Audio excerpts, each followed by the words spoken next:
Viete, aký je rozdiel medzi priateľmi a známymi? No priatelia sú tu pre nás aj vtedy, keď tí známi sa nám otočia chrbtom. Stále platí myšlienka, že ľudia sa chcú s nami voziť na limuzíne, ale ja chcem, aby sa ľudia so mnou vozili, keď sa mi tá limuzína pokazí.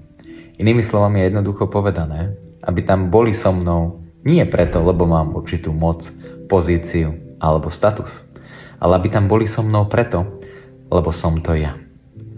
Mať skutočných priateľov v živote sa reálne oplatí.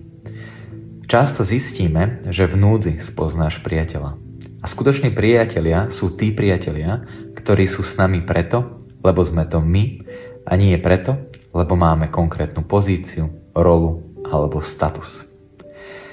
Ja vám želám, aby ste mali skutočných, reálnych priateľov, aby ste im venovali svoju pozornosť, všímavosť.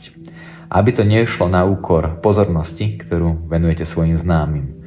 Teda ľuďom, ktorí vás poznajú, ktorých vy poznáte, ale otázne je, či sú to naozaj aj reálni a skutoční priatelia. Stále platí, že mať skutočných a reálnych priateľov sa v našom živote naozaj oplatí.